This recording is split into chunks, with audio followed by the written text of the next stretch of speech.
এখন আমরা এর প্রতিশোধমূলক বা এমন কিছু আমরা করতে চাচ্ছি না। আমরা এখানে কলেজের সামনে অবস্থান করতেছি, কিন্তু দেখা যাচ্ছে যে ঢাকা কলেজের কয়েকজন আমাদের স্টুডেন্টদেরকে মেরে আহত করছে, যার ভুক্তভোগী আমি নিজেই। পপুলারে আমার এক বন্ধু ফারাবি নাম, ওর ফেসটা এমনভাবে মারা হয়েছে চিনাই যাচ্ছে না। এবং শুধুমাত্র আমাদেরকে না, আইডিয়াল কলেজের উপরেও এই হামলাটা চলে আসছে ইভেনচুয়ালি, কিন্তু আমরা এখন পর্যন্ত সেরকম কিছু করি নাই। আমরা কলেজের সামনে অবস্থান করতেছি।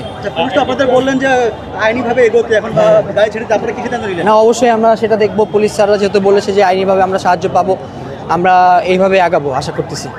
এখন কি অবস্থা নিয়ন্ত্রণ, আপনি ঘরে ফিরে যাবেন কিনা? আমরা এখন কলেজের সামনে অবস্থান করব, আমরা দেখি আসলে কি হয় পরবর্তীতে। আমরা আইনিভাবে আগানোর চেষ্টা করছি, কিন্তু ওরা বারবার উস্কানিমূলক কথাবার্তা বলছে, বারবার এদিকে আগাচ্ছে। এই জন্য আমরা আর কি মানে উস্কানি যেহেতু দিচ্ছি, আমাদের তো বেরোতে হবে, আমাদের তো প্রবেশ করতে হবে। শান্তির বার্তা দিচ্ছেন না? শান্তির বার্তা আমরা তো ক্যাম্পাসে আসছি, কিন্তু ওরা বারবার ওদের ক্যাম্পাস থেকে এই সায়েন্স ল্যাব মোড় পর্যন্ত চলে আসতেছে। তাহলে আমাদের তো সেই ক্ষেত্রে ওদের প্রতিরোধ করতে হবে। এই জন্য আমরা এখানে অবস্থান করতেছি।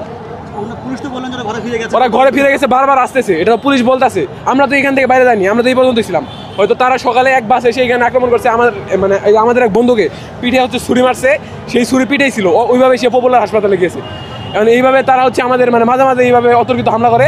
এখন সেই জন্যে আমরা এখানে অবস্থান নিছি। আর পুলিশ যেটা বলছে, আমরা তো আর কি আমরা আগায় যাচ্ছি না ওইদিকে, তারা যদি আসে তাহলে আমরা এখানে যাবো। এই যে এখানে ছবি আছে, এটা দেখতে পারেন, ছুরি দিয়ে এখানে ঢুকায় রাখছে, যে ওইটা আর খুলে নেয় ওরা, এইভাবে হাসপাতালে গেছে। আর একজন স্টুডেন্টকে মাটিতে ফেলে ইট দিয়ে মুখের উপরে মারছে। আবার শুধু আমাদের সাথে যে এরকম না, আইডিয়াল কলেজের মারছে আজকে। আমাদের প্রায় 10 জনের অধিক হাসপাতালে পপুলারে ভর্তি। আর এইটুকুই আর কি, আর কিছু এমনি স্বাভাবিকভাবে আহত হয়েছে। ঘটনা তারা হঠাৎ করে আজকে সকালে এই হ্যাপি আর্কিডে আমাদের 3-4 জন ছিল এখানে, কলেজে আসার আগে অনেকে প্রাইভেট পড়ে, সেই জন্য ওখানে ছিল। তাদেরকে আপনার আসে অতর্কিত হামলা করে, তখন থেকে এই ঘটনার সূত্রপাত।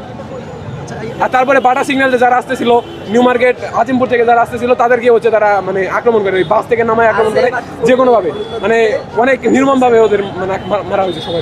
এই জন্য আমরা আর কি এখানে অবস্থান নিচ্ছি। এখনো অবস্থান নিচ্ছেন না, আমরা তো আগাচ্ছি না। ওরা যদি না আগায় আমরা এখানে থাকবো, কিছুক্ষণ পরে যদি এই পরিস্থিতি শান্ত হয় আমরা চলে যাবো, সমস্যা।